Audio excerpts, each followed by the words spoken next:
Okay, this is where I wanted to spend some more time. Make sure you guys, if you have any questions about anything that I'm saying, make sure you ask me. You've all probably heard of bangs, which is brucellosis.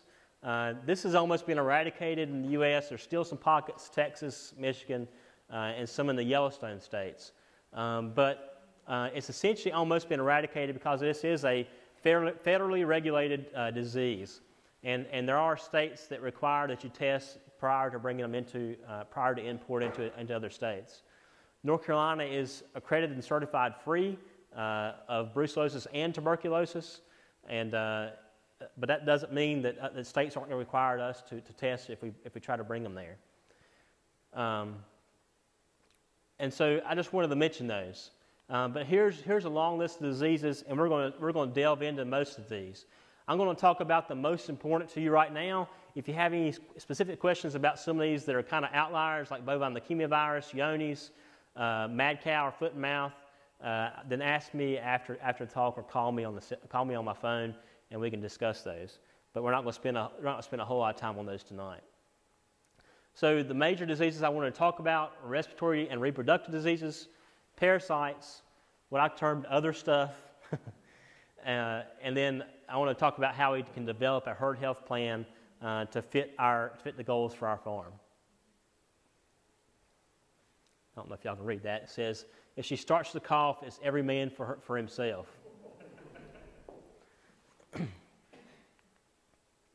So the first one I want to talk about has probably got the biggest impact in the cattle business in the U.S. and probably in the world. And that's bovine viral diarrhea virus. If you hear that name, bovine viral diarrhea virus, you start to think, okay, well, this is a diarrhea disease. And actually, it's really not. Usually, you don't see signs of diarrhea until the cows or the calf's almost dead. The biggest problem with BVD is respiratory and reproductive losses. So it causes respiratory disease, and it also causes abortions. Signs may be fever, anorexia, depression, diarrhea, ulcers in the mouth, pneumonia. Again, abortions, birth defects, persistently infected cattle. There is not a treatment, but there is a prevention. We can vaccinate to help prevent against it. That doesn't mean you'll never have a problem with it, but if your cattle do come in contact with it, at least they'll have the antibodies there to help fight it off, and it should lessen the signs of sickness. Like we talked about in that meeting, BVD is a contact, so it also can be aerosolized.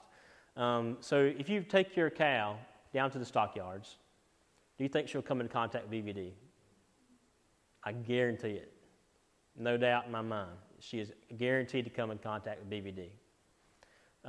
So what happens if that cow, Katie, if that cow comes into contact with BVD while she's pregnant, say from about 120 to 210 days, what might happen? She could abort the fetus. So we've lost money there. What else could happen, Adam? What else could happen? Could have birth defects. Mark, what else could happen? What would be worse? Yeah.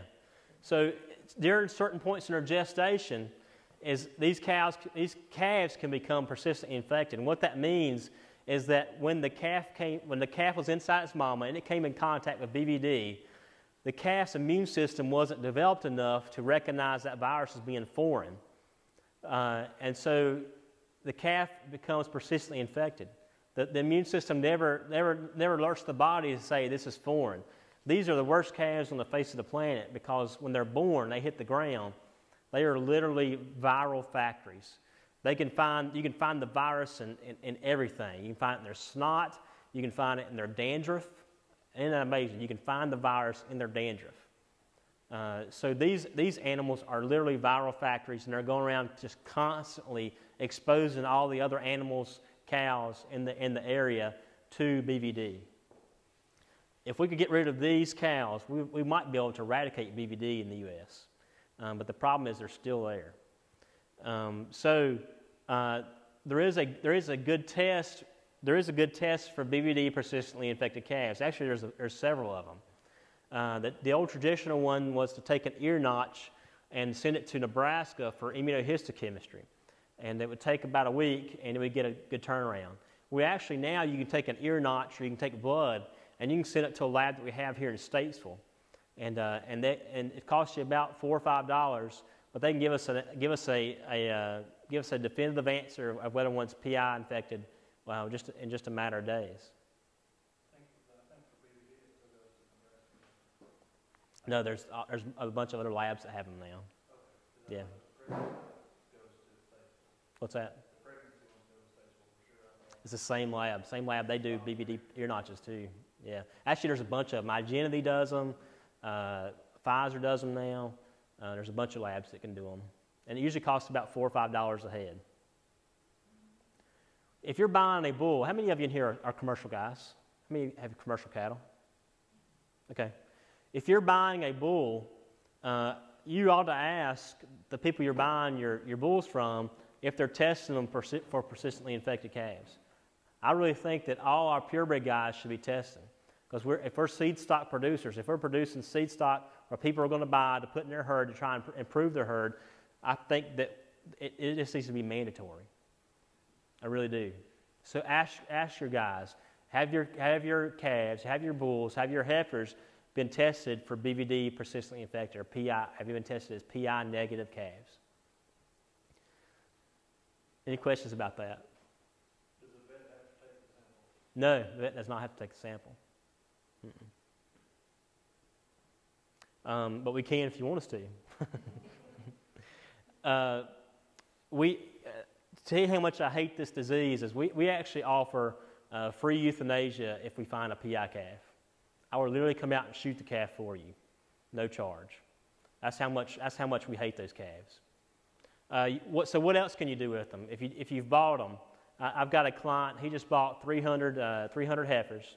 He tested all 300, and he had 3 of them come up as PI calves. Now he bought those. He paid for them. So what else could we do if we don't want to shoot them in the head? He doesn't want to shoot them. He already paid for them. You could put them on a one-way trip, send them back to the stockyards. What else could you do? You can completely isolate them from the rest of the cows and feed them out, and just take them and feed them out somewhere. In the stockyards, they often test for PIs. There are quite a few stockyards that test for PIs, and what they'll do if they find them is they've got a PI pen that's completely away from the majority of the herd, and it's also a pen that the other herd, when they're funneling them through and trying to work them, they don't go by this pen. So again, it's almost completely isolated from the others. And they'll put all their PI calves in there, and they'll market them all at the same time. So it's all in, all out, essentially. That way they don't lose just massive amounts of money for those PI calves. The next thing I want to talk about was IBR, or infectious bovine rhinotracheitis. Again, this is a herpes virus. It causes respiratory and reproductive losses. So this is kind of similar to BVD. You don't get persistently infected IBR calves, but again, it causes abortions and it causes pneumonia. There's no treatment for these viruses, but there are good vaccines to help prevent against them. So we need to keep this in mind when we're designing our herd health program. Other major respiratory diseases that you need to think about would be BRSV, or bovine respiratory syncytial virus. Now, it does not cause abortions, but it does cause pneumonia. Also, PI3, or parainfluenza 3. Again, it's just a respiratory virus. And it's influenza, just like you think about flu. It's very similar, but it's a cow form. And those 4 viruses are the main components that make up shipping fever. You hear people talk about shipping fever a lot, and it's not due just to moving the animal. It's usually due to exposure to one of these viruses, and the viruses lowers the immune system, and then we have one of these bacteria come in, either Pasteurella, Mannheimia, or Haemophilus, come in and cause severe pneumonia, so severe bacterial infection. Again, these are transmitted by aerosol. They also can be transmitted by if you share waters or share feed stuff. These are all ways to transmit. Signs are depression, respiratory distress, cough, fever, death. Anybody ever had that happen? Jamie, have you ever bought a calf at the stockyards and had to get sick? So if you're buying cattle at the stockyards, you need to keep this in mind, because there are things we can do. We can do some vaccines, and we can do some preventative antibiotics as soon as they get home to try and help minimize this disease. Prevention, minimize stress, and again, vaccination. So this is all leading up to us developing our herd health plan. Leptospirosis. Again, this is a bacteria. It lives usually in moist environments. It lives in ponds, just wet areas out in the pasture. It also it can be spread due to contact, ingestion. It can be spread from one farm to the other by deer. This is one of the leading causes for abortions in North Carolina. Leptoharjo, there are many different strains, but Leptoharjo is the most important one. Treatment, we can actually treat if they're infected with lepto with tetracyclines, so LA200, biomycin. We can do a course of treatment to try and clean them up. We can help to prevent against it by vaccinating, and also trying to fence them out of ponds and trying to control our wet areas. Any questions on lepto?